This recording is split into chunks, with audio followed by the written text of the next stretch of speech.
말씀은 신약성경 누가복음 6장 36절과 38절을 같이 보시겠습니다. 누가복음 6장 36절 그리고 38절 말씀을 함께 읽도록 하겠습니다. 먼저 36절을 같이 읽습니다. 너희 아버지의 자비로우심 같이 너희도 자비로운 자가 되라. 아멘. 38절입니다. 주라 그리하면 너희에게 줄 것이 곧 후히 되어 누르고 흔들어 넘치도록 하여 너희에게 안겨주리라. 너희가 헤아리는 그 너희도 헤아림을 도로 받을 것이니라. 아멘. 지난 한 주 동안 평안하셨습니까? 날씨가 너무 좋습니다. 지지난주에는 너무 춥더니 요즘에는 자꾸 밖으로 나가고 싶은 충동을 느낄 정도로 날씨가 좋습니다. 어느덧 이제 10월의 마지막에 다다랐고요. 1년이 너무 빨리 지나가는 것 같죠? 이 가을 이 순간을 좀 만끽하고 싶은데 오늘 인사를 그렇게 나누시죠. 서로에게 추남 되신 것을 축하합니다. 추녀된 것을 축하합니다.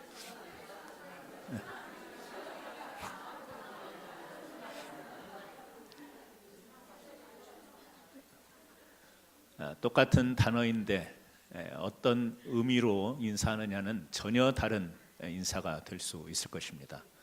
오늘 또 하나님은 동일한 말씀으로 아까 우리 찬양대 찬양한 것처럼 변함없으신 하나님이 주시는 말씀인데 여러분들이 그 말씀을 어떻게 받아들이냐는 여러분의 삶을 전혀 다르게 만들 겁니다. 반드시 하나님께서 주시는 은혜대로 귀한 말씀 나누시는 축복이 있기를 바랍니다. 여선교회, 특별히 우리 한인교회에서 여선교회 지휘라고 하는 것은 아주 특별한 그런 기관입니다. 교회에서 큰 일부터 시작해서 작은 일까지 도맡아서 마치 가정의 엄마처럼 그렇게 모든 일들을 다 돌보고 또 뒷바라지하는 그런 역할이 바로 여선교회가 하는 일이라고 생각이 듭니다. 다시 한번 우리 여선교회 수고와 도구에 감사를 드리면서 그런 가운데 오늘 이 헌신 예배를 통해서 새 힘을 얻기를 바라고 우리 여선교회뿐만 아니라 우리 성도님들 모든 분들이 늘 하나님 앞에서 헌신할 때 더욱더 힘을 얻어서 주님께 영광 돌리는 그런 삶 그리고 그런 사역들이 계속해서 이어지기를 바랍니다. 2018년 9월 6일자네요. 얼마 전 한 달 조금 더 됐습니다만 제가 이 매일경제 우리 한국의 인터넷 신문을 봤습니다. 그 보는 가운데에 그 매일경제 인터넷 신문에 보면 세상 읽기라고 하는 그런 오피니언란이 있습니다. 거기에 오른 글을 하나 봤습니다. 이 강신장이라고 하는 사람 이름입니다. 강신장. 이 모네상스 대표가 쓴 그런 글인데요. 그 제목이 좀 제 눈을 끌었습니다. 삶은 달걀로부터 받은 감동, 이런 제목이어서 제가 좀 읽어봤습니다. 내용인즉 뭐냐면 요즘에 기업하기가 참 어렵다라는 거예요. 크게는 아니어도 작은 사업 이런 거 하기가 굉장히 어려운 그런 시대인데 특히 이 경쟁이 심하기 때문에 더더욱 어렵다라는 겁니다. 경쟁이 심하고 사업이 또 기업이 어려운 이때에 어떻게 하면 지속적으로 그런 가운데서도 성장하고 발전할 수 있겠는가. 이 강신장이라는 사람은 이런 이야기를 합니다. 창조적인 제품 그리고 이 서비스로 시장을 만들어서 고객들에게 감동을 주게 된다면 계속해서 성장이 가능하다. 그러면서 세 가지 한국의 상품을 소개하더라고요. 그게 첫 번째가 감동란이라는 게 있대요. 감동란. 그러니까 계란이죠. 이게 한국의 편의점에서만 파는 계란인데 이 편의점에서 파는 달걀이 별거 아닌 것 같아도요. 월 85만 개가 팔린답니다. 매출이 3억 가까이 되는 이런 달걀, 삶은 달걀인데 이게 뭐가 좀 특별하냐? 우리 삶은 달걀을 먹으면 이렇게 목이 메이잖아요. 그래서 이렇게 물이나 음료를 같이 이렇게 마셔야 그 퍽퍽함을 달랠 수 있는데 이 달걀은 아주 촉촉하게 삶아진답니다. 그리고 또 이렇게 소금을 찍어서 우리 삶은 달걀을 먹어야 되는데 이것은 그게 필요 없다라는 거예요. 소금을 찍어서 먹을 필요가 없답니다. 왜냐하면 이 삶을 때 이미 조미가 가미되기 때문에 적당하게, 실제로 소금을 찍어서 삶은 달걀을 먹을 때보다 소금량을 더 적게 먹을 수 있도록 그렇게 흰자와 노른자의 간이 배이도록 이렇게 삶는 특별한 기술을 통해서 이게 사람들이 음료 없이도 그다음에 소금 없이도 그냥 편의점에서 쉽게 먹을 수 있어서 이게 그렇게 잘 팔린답니다. 모르겠습니다. 그냥 한국에서 편의점에서 파니까 이 감동란. 그래서 이 똑같은 그냥 삶은 달걀 별거 아니잖아요. 별거 아닌데 뭔가 조금 더 거기에서 변화를 시켜서 이 소비자들의 불편한 점들을 감소한 거죠. 목이 메이고 또 이렇게 소금을 찍어야 되는 이런 불편을 조금 해소했더니 사람들이 막 소문이 나가지고 이게 그렇게 잘 팔린다라는 겁니다. 두 번째는요, 김선생 김밥이랍니다. 김선생, 뭐 파르다 김선생 김밥이래요. 우리 유학생들은 한국에서 아마 드셔볼 수 있었을 겁니다. 워낙 이게 벌써 몇 년 전부터 나왔던 김밥이기 때문에 김밥 드시고 싶으시죠? 지금 시장하시죠? 근데 이 김선생 김밥이 사람들의 입에 오르면서 소문이 나고 그랬던 이유는 이 사람들이 특히 엄마들이 이제 자녀들을 위해서 간편식으로 김밥을 많이 이렇게 구입을 하는데 이 재료가 정말 우리 건강에 해롭지 않은 그런 안전한 식품이겠느냐. 특히 엄마들 입장에서 불안한 요소를 제거시켜주는, 그래서 이 김밥에 들어가는 5가지 재료에 대해서 분명하게 쌀도 꼭 도정한 지 15일 된 그 쌀을 사용하고 이 안에 들어가는 이 재료들을 다 무공해 제품으로 확인을 하고 확증을 해서 이게 김밥을 만들어서 팔다 보니까 이것이 사람들에게 알려져서 급성장하고 있다라는 거죠. 이 사람들이 불안해하는 요소가 있죠. 이게 안전하지 못하면 어떡하지? 이게 음식이 뭔가 우리에게 해로우면 어떡하지? 이런 불안한 염려를 싹 해소시켜줬더니 사람들이 거기에 대해서 굉장히 반응이 좋고 감동하더라는 겁니다. 세 번째는요, 60개라는 게 있는데요. 이게 치킨 브랜드 이름이랍니다. 개, 우리 닭이잖아요. 왜 숫자 60이라는 숫자를 썼는가? 이게 또 이렇게 인기가 있답니다. 한국에 별 브랜드가 나오는데 이 60개라는 게 있대요. 이 이야기를 글을 읽어보니까 사람들이 이 치킨 튀긴 닭을 살 때 제일 신경 쓰는 게 이게 깨끗한 기름으로 튀겼을까? 사람들이 거기에 대해서 관심을 많이 갖는다라는 거. 주방에서 어떤 기름으로 튀기는지 알지 못하고 먹으니까 이 사람들이 과연 이 치킨을 먹으면서도 깨끗한 기름으로 튀겼을까 이런 궁금증이 있는데 이 회사는 이 기름 한 통을 가지고 닭을 튀기면 90마리를 튀길 수 있답니다. 근데 이 회사에 시작한 사람이, 이 사업을 시작한 사람은 자기가 경험해 보니까 그 기름 한 통에 딱 60마리를 튀기면 가장 바삭바삭하고 맛있는 치킨이 되더라. 그래서 60마리 이상은 한 통의 기름을 가지고 더 튀기지 않는 그 원칙을 지켜가지고요. 이게 이 사람들한테 60이라는 숫자가 굉장히 궁금해서 물어보니까 이 사람들이 와가지고 이제 치킨을 오다하면서 물어보니까 우리 집은 기름 한 통에 꼭 60마리 그 이상은 튀기지 않습니다. 그랬더니요, 막 이게 입소문이 나기 시작한 거예요. 그래가지고 그 주방에다가 CC 카메라를 달아서 그 튀기는 장면을 이 고객들이 와가지고 다 볼 수 있게끔 완전히 키친을 오픈을 해서 이 60마리만 튀긴다라고 하는 이 신뢰감을 주면서 이 먹거리에 대한 안정성, 깨끗한 뭐 이런 신뢰감을 주니까 이게 소문이 나가지고요. 이 60개가 또 잘 팔린답니다. 그래서 한국에 가면 이 3가지를 제가 꼭 먹어보고 오려고 지금 생각 중입니다.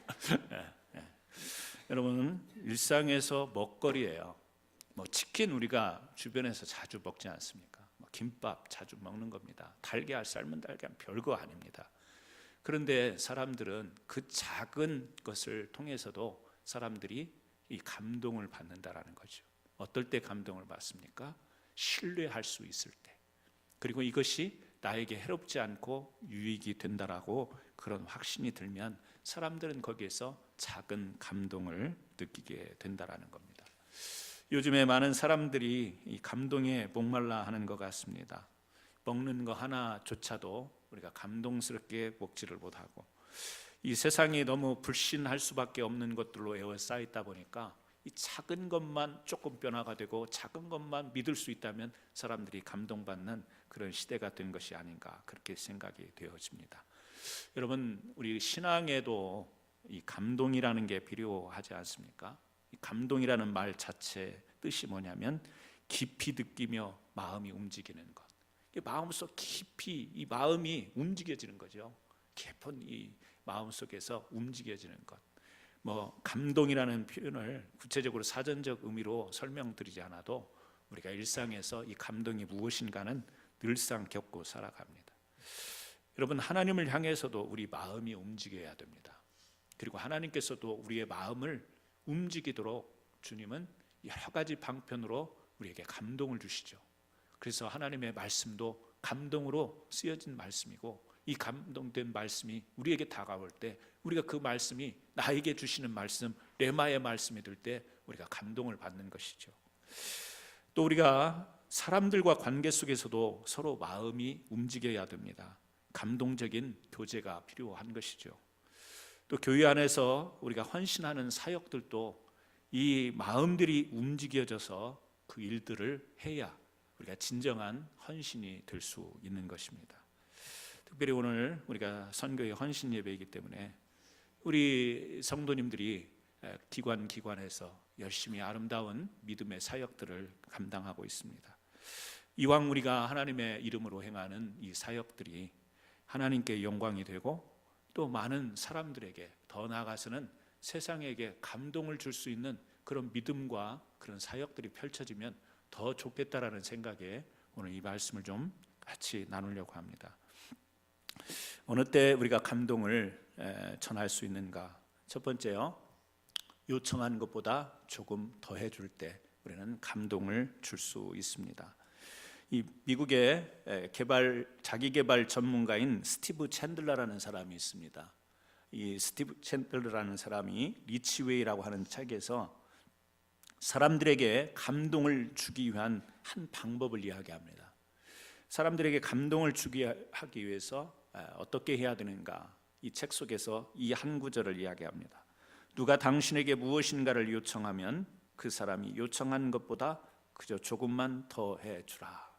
누군가가 나에게 부탁을 하고 요청을 하는데 그 요청한 것보다 조금만 더 해주면 그 요청했던 사람은 큰 감동을 받게 된다라는 이야기입니다. 저는 이 책의 한 소절을 보면서 우리 성경 구절이 생각이 났습니다. 그 성경 구절은 마태복음 5장 38절에서 42절인데요. 우리 같이 한번 읽어보실까요? 또 눈은 눈으로 이는 이로 갚으라 하였다는 것을 너희가 들었으나 나는 너희에게 이르노니 악한 자를 대적하지 말라. 누구든지 내 오른뺨을 치거든 왼편도 돌려대며 또 너를 송사하여 속옷을 가지고자 하는 자에게 겉옷까지도 가지게 하며 또 누구든지 억지로 우리를 가게 하거든 그 사람과 심리를 동행하고 내게 구하는 자에게 주며 내게 주고자 하는 자에게 거절하지 말라. 사실 이 말씀은요, 원수에 대해서 어떤 자세를 가져야 되는가의 말씀이에요. 그러니까 원수가 나에게, 원수라는 게 나를 해하려고 하는 사람이 나에게 다가올 때 우리는 그 사람에 대해서 어떤 태도와 자세를 가져야 되는가, 거기에 대한 말씀이거든요. 왼밤 때리냐? 그러면 오른밤도 대주라. 지금 그런 이야기죠. 속옷을 가지려고 하면 겉옷도 벗어주라. 뭐 그런 이야기고요. 여기 오리를 가게 하거든 그 사람과 함께 심리를 동행하고, 그러니까 원수가 나를 힘들게 하고 괴롭게 할 때 그거에 대해서 막 이 대립하고 대적하고 싸우고 이러지 말고 수용하면서 그 원수에 대한 태도를 네가 넘어서라, 지금 그런 의미로 한 이야기인데요. 이 말씀의 원리를 보게 되면 사실은 우리가 이 사람들에게 어떻게 감동을 끼칠 수 있는가, 이 원리와 다르지 않다라는 것을 우리가 이 말씀 속에서 발견할 수 있는 거예요. 꼭 원수에게 이렇게 해야 되는 말씀이 아니라 우리가 사람들을 대할 때 사람들에게 조금 더 나은, 사람들의 기대보다 더 나은 어떤 모습으로 사람들에게 감동을 줄 수 있는 그 행동의 이 원리가 이 말씀 속에 담겨 있지 않는가, 그렇게 생각합니다. 주님은 직접적으로 감동이라는 단어를 쓰지 않지만 우리가 세상을 살아가면서 하나님과 그리고 세상과 사람 앞에 감동을 전해주는 사람으로 살기를 원하시는 것 같아요. 그래서 원수를 향해서 주시는 말씀 속에서도 여러분, 원수가 막 나를 해하려고 하는데 그 원수에 대해서 여러분이 그 폭넓은 품넓은 사랑으로 대하면 그 원수가 감동받지 않겠어요?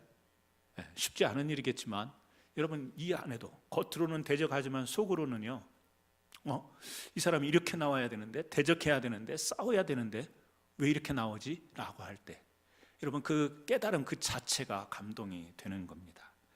상대방의 기대보다 조금 더 높게 행할 때 감동을 줄 수 있는 겁니다. 기대했던 것보다 조금 더 주어졌을 때 얼마나 사람들이 행복하고 감동받는지 모릅니다. 제가 대학교 다닐 때 혼자 자취를 했었습니다. 자취를 할 때 제일 문제가, 우리 지금 여학생들도 있지만 밥 해먹는 게 제일 곤혹스러운 일입니다. 여학생들이라면 더 나을 텐데 남학생이 혼자 하기는 남자들이 더 잘해 먹기도 해요. 그래서 가끔 이제 슈퍼에 가서 동네 간판은 슈퍼인데 가게는 구멍가게죠. 가서 콩나물을 사거나 이제 어묵을 이렇게 살 때가 있습니다. 딱 포장된 사이즈 규격이 있는 그런 게 아니고 이렇게 손으로 주인이 담아주는 그런 콩나물. 아주머니 콩나물 200원어치만 주세요. 어묵 300원어치만 주세요. 하면 이렇게 담아서 주는 게 있는데요. 어떤 때는 혼자 자취한다고 너무 이렇게 불쌍한 눈으로 보면서 덥석 잡아서 이렇게 주는 경우가 있어요. 평소에 200원어치보다 훨씬 더 많이 그 우악스러운 아줌마의 손길로 확 떠서 탁 주면요, 그게 그렇게 감동될 수가 없어요. 혼자 그걸 다 먹지도 못하거든요. 혼자 다 먹지도 못하는데 그 별거 아니잖아요. 콩나물, 그 오뎅, 그 어묵 별거 아닌데 그 오뎅 몇 개 그 더 주는 거, 그거 가지고 그날 하루 저녁에 그렇게 행복할 수가 없어요. 그러다가 이제 다른 곳에서 또 자취할 때가 있어서 이제 시장, 가까운 시장에, 조그만 시장에 가는데요.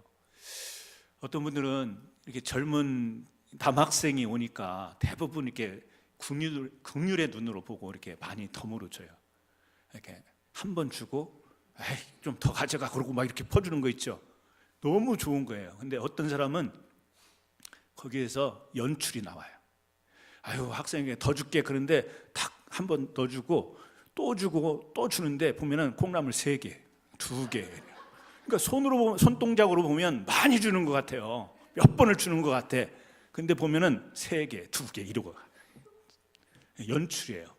마음에 더 주고 싶은 마음이 아니라 뭐냐면 그냥 더 주는 것처럼 하면서 장사 속인 것이죠.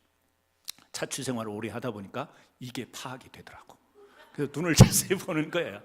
이게 진짜 많이 퍼서 주냐, 여러 번 주는데 살짝 조금 주냐, 이게 이제 눈에 보이더라고요. 여러분, 우리가 조금 더 해주면 그렇게 좋을 수가 없습니다. 말 한마디도 우리가 조금 더 거두르면 좋은데 우리가 그게 생활 속에서 너무 익숙한 것에 젖어 있다 보니까 조금 더 하는 것을 못하는 거예요. 조금 더 베푸는 것을 못하고 조금 더 주는 것을 못하고 조금 더 나누는 것을 우리가 잘 못하는 것 같습니다. 요청하는 것보다 조금 더 해주는 그 여유로 우리 안에 이 진정성이 있어야 되는데요. 오늘 읽은 말씀입니다. 다시 한번 읽죠. 그러므로 너희 아버지께서 긍휼을 베푸시는 것 같이 너희도 긍휼을 베풀라. 우리 믿는 자에게는 하나님께서 주시는 긍휼, 이게 은혜로 우리에게는 이 심령 깊은 곳에 자리 잡고 있잖아요. 하나님의 그 긍휼이라는 말은요, 그냥 쉽게 우리말로 하면 불쌍히 여기는 거예요. 그냥 불쌍히 여기는 거. 불쌍하다, 마음이 들고 불쌍히 여겨주는 그거예요. 하나님이 우리를 긍휼히 여겨주셨어요. 그래서 이 성경 구절에 그렇게 이야기를 하잖아요. 아버지께서 긍휼을 베푸시는 것 같이 너희도 긍휼을 베풀라 그래요. 긍휼을 베풀라. 그러니까 하나님이 우리를 향해서 긍휼을 베푸실 때는 형식적이지 않았어요. 그냥 연출한 게 아니에요. 그냥 쇼한 게 아니라고요. 진정한 하나님의 마음 속에서 우리를 불쌍히 여기는 마음으로 십자가 그 사랑으로 우리를 구원해 주신 겁니다. 우리가 그런 긍휼을 받은 우리가 이 땅에 살아가면서도 결국에 너희도 긍휼을 베풀라라는 것은 우리가 살아가는 세상 속에서 사람들과의 관계 속에서 긍휼을 베풀라는 거 아니에요? 같이 그 밑에 읽어보겠습니다. 주라 그리하면 너희에게 줄 것이니 곧 부이려 누르고 흔들어 넘치도록 하여 너희 안겨주리. 너희 헤아리는 그 헤아림으로 너희도 헤아림을 도로 받을 것이니라. 주래요. 주면 그 마음 속에 헤아리는 것으로 긍휼한 마음으로 헤아려서 도와주는 것이 다 너에게 다시 돌아온다. 지금 그런 이야기입니다. 도로 받을 것이다. 우리가 도로 받기 위해서 하는 것은 아니에요. 그러나 이 마음 속에 하나님의 긍휼이 있으면 우리는 줄 수 있습니다. 이것이 뭐냐면 우리가 감동을 전해줄 수 있는 그런 내용인 거예요. 여러분, 사람이 누구나 다 이 불쌍한 점이 있습니다. 내가 왜 불쌍해? 막 자존심 상해하는 사람이 있지만 사람은요 다 불쌍한 점을 가지고 있어요. 저도 불쌍하고요, 여러분도 불쌍해요. 사실은요. 네.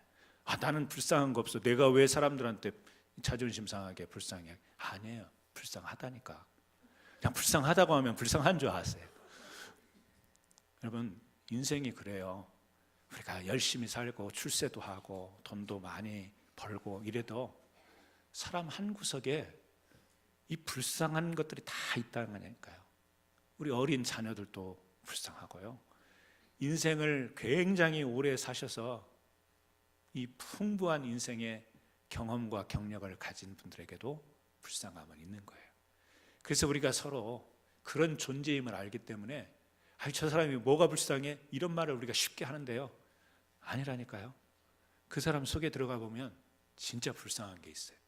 그래서 우리가 서로 어떻게 해야 돼요? 불쌍히 여기는 긍휼의 마음이 있어야 되고, 그 긍휼의 마음이 작은 것으로 조금만 더 그 사람의 기대치보다 더 나가게 되면 사람이 감동받게 돼 있는 거예요. 나를 정말 생각해 주는구나. 이 말은 뭐예요? 나를 불쌍히 여겼는데 조금 더 나를 위해 주는구나. 이런 거 아니겠습니까? 여러분, 우리가 다른 것도 아닙니다. 믿음 안에서 또 그리고 우리에게 성경적인 이 말씀의 베이스 위에서 우리는 감동적인 삶을 살아야 되고 감동을 전하는 그런 사람들이 되어야 됩니다. 교회에서 우리가 선교 일을 하다 보면 특히 우리 여선교회는 주는 일을 하는 거예요. 여선교회의 사역은 주는 겁니다.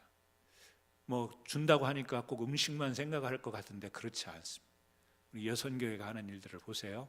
굳은 일 많이 합니다. 교회에서 여러 가지 행사가 있으면 다 뒷바라지 다 해야 돼요. 뭐예요? 나의 수고를 통해서, 나의 손길을 통해서 다 제공하고 다 섬겨야 되는 주는 일들이에요. 그런데 그런 일들을 하다 보면 어려워요. 힘듭니다. 짜증이 나기도 하고 피곤도 하고 막 그렇습니다. 그런데 세상에서 하는 일과 다른 것은 뭐냐면 하나님이 우리에게 주신 그 긍휼, 그 마음이 우리 마음속 깊은 곳에 있기 때문에 그 마음으로 우리가 그런 일들을 주는 일에 대해서 기쁨으로, 보람으로, 가치로 여기면서 우리가 할 수 있는 거예요. 그래서 교회 안에서 우리가 조금만 더 신경을 쓰면, 조금만 기대치보다 조금만 더 하면 교회가 굉장히 감동이 넘치는 그런 교회가 될 겁니다. 요즘에 교회가 세상에 감동을 주지 못한다고 그렇게 비난을 많이 받습니다. 왜 그렇죠? 주지 않기 때문에 그래요. 다 자기만 받으려고 하는 거지 주지 않기 때문에 그렇습니다. 다 서운한 것만 생각하고 다 자기 자신만을 긍휼히 여기는 거예요. 전체를, 상대방을 긍휼히 여기는 게 아니라 나만 긍휼히 생각이 되는 거예요. 왜 나는 이런가? 왜 나는 이렇지? 자기를 긍휼히 여기다 보니까 그러는 거예요. 우리를 긍휼히 여기시는 것은 하나님이십니다. 그래서 그 하나님이 우리의 풍성함으로 함께 하셨기 때문에 우리가 긍휼을 베푸시는 것 같이 우리도 긍휼을 베푸는 삶을 살 때 우리가 잔잔한 작은 것이지만 그 안에 감동이 있는 그런 아름다운 교제와 교회를 이루어 갈 수 있는 거예요. 사랑하는 성도 여러분, 우리가 서로 긍휼히 여길 수 있기를 주의 이름으로 축원합니다. 아울러서 지금보다 조금만 더 신경 쓰는 그 여러분들의 베품이 있다면 교회는 굉장히 감동이 넘치는 귀한 재단이 될 줄로 믿습니다. 두 번째는요, 같이 읽어볼까요? 기계적이기보다 감성적으로 다가가라. 감동이라고 하는 것은 사람의 정서와 감정으로 연결이 된다고 합니다. 거기다가 한 가지 더 연결을 하면 소통과 공유. 그러니까 감동이라는 것은 그냥 감동이다 이렇게 되는 쉽게 이야기할 수 있지만 그 감동이 일어나기 위해서 그 안에 숨겨진 부분들이 있는데 그거는 우리 사람들의 정서, 그다음에 감정, 그다음에 함께 사람들과 소통하고 공유하는 이런 요소들이 연결이 될 때 감동이 된다고 이야기를 합니다. 갈수록 우리가 흔히 이야기하는 것처럼 사람들의 정서와 감정이 메마른다고 합니다. 왜냐하면 지금 세상이 너무 정서적으로 안정을 찾을 만한 여유가 없죠. 바쁩니다. 다 먹고 살기 바쁘고 애들 키워야 되고 또 연세 드신 분들은 연세 드신 분들대로 막 바빠요. 그래서 차분하게 자기의 마음, 자기의 정신, 우리는 신앙인들이기 때문에 자신의 영적인 상태를 이렇게 가꾸고 돌아보고 이런 여유들이 별로 없다라는 거예요. 또 사회가 그렇지 않습니까? 세상이 복잡하게 돌아가다 보니까 막 깊게 생각하는 것을 별로 좋아하지 않습니다. 즉흥적이고 찰나적인 것을 오히려 막 즐기는 것 같은 그런 문화가 지금 세상의 문화가 되어버린 겁니다. 거기에다가 여러 가지 대중 매체들은 우리로 하여금 상업성 또 이런 것들로 인하여서 우리로 하여금 이 감동을 주기보다는 자꾸 선동하는 이런 쪽으로 우리도 모르는 사이에 우리의 마음들을 끌고 가버리는 것이죠. 이런 사회의 복잡한 문화, 어떤 문명 이런 것들이요, 우리로 하여금 이 정서적인 부분, 감정적인 부분, 그래서 이런 것들을 건강하게 또 이렇게 밝게 가꿀 수 있는 여유를 주지를 않는다라는 거예요. 그러다 보니까 우리가 별로 감동받을 일이 없는 거예요. 여러분, 요즘에 미국에서 어떤 정치인에게 여러분들이 감동을 받습니까? 정치인에게서 감동받기가 쉽지가 않아요. 대통령으로부터 시작해서 상원, 하원 의원들이 있지만 이들을 보면서 저런 정치인이 이 시대에 있다니 막 이렇게 감동받는 일이 별로 없습니다. 사업하는 사람들, 큰 재벌들, 이런 사람들 기부금도 덜컥덜컥 내지만 정치하는 쪽에 기부금 내지 저한테 오는 건 하나도 없어요. 경제도 그렇고요, 사회도 그렇고 별로 이렇게 감동되어지는, 그리고 세상에서 쏟아지는 뉴스는 감동적인 이야기가 하나 나오면 거의 사건 사고는 10개, 20개, 100개씩 나와요. 우리가 감동받지 못하는 그런 시대와 세상에서 살고 있는 것 같습니다. 여러분, 이런 시대를 살아가는 우리들에게 있어서 일반적인 정서와 감정을 잘 다스리는 것도 중요하고, 더 나아가서 우리는 영적인 사람들이고 믿음을 가진 사람들이기 때문에 이 신앙적인 정서와 신앙적인 이 감정을 잘 가꾸는 것이 얼마나 중요한지 모릅니다.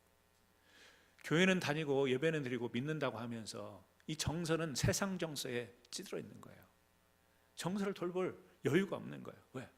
그냥 교회는 다니는데 신앙은 가지고 예배는 드리는 것 같은데 정서와 감정은 세상 사람들과 똑같아요. 그러면 우리로부터 세상에 줄 영향력이 뭐가 되겠습니까? 감동을 못 주는 거죠. 그러니까 믿는 사람들에게서 감동을 못 느끼겠다라는 거예요. 교회에서 감동을 못 받겠다라는 거예요. 그런 것으로부터 상처받는 사람들이 오늘날 너무 많아지는 거예요. 교회를 기대했는데, 그래도 이 사람은 믿는 사람인데, 그래도 저 사람은 신앙인인데 기대를 했는데 기대보다 조금 더 높은 것을 가지고 다가갔다면 감동을 줬을 텐데, 아니 우리조차도 정서와 감정에 있어서 그런 여유가 없다 보니까 세상에 감동을 주지 못하는 거죠. 여러분, 감동은 그냥 의지적으로 내가 조금 더 노력해서 사람들 앞에 감동을 주는 삶을 살아야지 단순히 생각, 의지로 되는 부분이 아니에요. 특히 우리 그리스도인들에게는 중요한 부분이 있습니다. 우리에게 정서는 그냥 세상 사람들이 말하는 정서가 아니에요. 영적 정서입니다. 신앙적 정서. 우리의 감정은 사람의 본성적인 감정 있지만 하나님의 말씀과 성령에 의해서 어루만져진 그런 감정, 감성들이 우리에게는 존재하는 거예요. 그래서 우리는 이 감정과 이 정서가 늘 새롭게 변화되도록 부단히 우리의 노력을 해야 되는 것이죠. 왜요? 정서라는 게, 감정이라는 게 습관으로 감동을 줄 수 있는 것이 아니에요. 습관은 우리에게 이 감동을 줄 수가 없습니다. 여러분, 매일 아침 빵과 주스로 식사하시는 분 계십니까? 아니면 시리얼로 식사하시는 분 계십니까? 아니면 밥과 된장국으로 아침 식사를 계속한다고 해보십시다. 매일 아침 똑같은 빵과 주스를 먹게 되는데, 습관적으로 아침 식사를 하게 되는데, 오늘 또 식탁에 앉아서 이 빵과 주스 감동적이다 막 이렇게 생각하시는 분 있어요? 오늘 아침에 이 빵과 이 주스, 오늘 아침에도 어제도 먹었고 그저께도 먹었고 그저께 또 먹었던 이 밥과 된장국, 감동이다 이러면서 드시는 분 있어요? 아마 없을 거예요. 그런 감동이 일어난 분은 한번 진찰을 받으셔야 돼요. 네. 똑같은 이 습관은 우리에게 감동을 주지 못합니다. 뭐죠? 어제 된장국 먹었는데 오늘 아침에 다른 메뉴가 나왔어요. 오늘 아침에는 새로운 게 나왔네. 마음에 좀 새로운 감동이 일어나는 거죠. 아침마다 여러분 세수해야죠. 하루 일과 시작할 때 세수하고 거울 보면서 감동 받으세요? 오늘 세수했더니 내 얼굴이 변했네 이런 새로운 감동이 오세요? 습관 따라 하는 것은요 감동이 안 돼요. 습관 따라 드리는 예배는 감동이 없어요. 형식은 똑같은 습관을 따라 오늘 또 주일 예배를 드리지만 그 내용이 새로워질 때 감동이 있는 거 아니에요? 예배는 지난주에도 드렸어요. 1년 전에도 여러분들이 이 자리에서 예배를 드렸어요. 똑같아요. 습관 따라 드린 것 같아요. 그런데 뭐가 달라요? 오늘 이 교회에 나오기까지 지난 일주일 동안 내 심령의 상태가 어땠는데, 오늘 나올 때 하나님의 은혜를, 오늘 특별한 이런 은혜를 받기를 사모하고 오늘 새로운 은혜를 간구하며 나온 여러분들이 하나님으로부터 주어지는 새로운 은혜 가운데 감동될 수 있는 것입니다. 그래서요, 우리가 감동이라는 것은 그냥 하던 것을 그대로 하는 습관 가지고는 감동을 전할 수가 없어요. 다시 말하면 우리의 정서와 우리의 감정이 매일매일 새롭게 하나님으로부터 우리가 변화를 받아야 우리가 감동적인 삶을 살 뿐 아니라 감동을 전할 수 있는 거예요. 그래서 우리가 뭐 합니까? 큐티하지 않습니까? 오늘 짧은 한 구절의 성경 말씀을 묵상하지 않습니까? 여러분의 정서를 관리하는 거예요. 여러분의 감정, 세상을 살아가는 감정, 사람들을 대하는 감정, 관계 속에 힘들고 어려울 때 해결 방법이 없으니까 하나님의 말씀으로 어떻게 해요? 들어가잖아요. 그 안에서 주시는 말씀 속에서 내 감정이 새로워지고요, 내 정서가 다시 차분해지면서 어떻게 하죠? 나를 힘들게 했지만 내가 다가가서 사랑으로 대해야지. 감동 받죠. 상대방이 거기에서 감동을 느끼는 것이죠. 그래서 우리에게 중요한 것이 있습니다. 우리가 날마다 순간순간마다 습관으로 가지 않고, 교회 사역도 여러분 습관적으로 이렇게 하다 보면요, 여선교회 의무감 때문에, 여선교회 임원이니까 어쩔 수 없이 올 한 해는 의무감으로 하다 보면 뭐가 돼요? 기계적으로 돌아가는 거예요. 요즘에 현대화 기계가 발달하면서 이 사람들의 이 업무도 기계화가 되잖아요. 하루 종일 써서 같은 일 반복하는, 사람이지만 기계 같은 역할을 하는, 재미가 없는 거예요. 사람이 보람이 없는 거예요. 거기서 어떤 가치를 못 느끼는 거예요. 기계적으로 하는 거, 우리가 맡았으니까 어쩔 수 없이 의무감 때문에 하는 그 기계적인 사역은요, 감동이 없어요. 내가 감동이 없고 다른 사람이 감동을 줍니다. 여선교 일을 하면서 의무적으로 주고 의무적으로 섬기는 것은 감동을 주지 못해요. 받지 못해서 하는 것이 되고, 사람들은 받으면서도 기분 나빠하고 받으면서도 감동을 느끼지 못합니다. 그래서 우리가 교회 안에서 선교일이든 작은 일이든지 뭐가 필요하냐? 기계적이지 않고, 제가 감성적이라고 표현했는데 뭐예요? 날마다 하나님으로부터 공급받는 새로운 정서와 감정과 감성을 가져야만 우리가 작은 일이지만 사람들에게 감동을 전할 수 있고, 감동을 전하는 자신이 감동을 받아서 하나님의 일이 기쁘고 즐거운 것이 되는 거예요.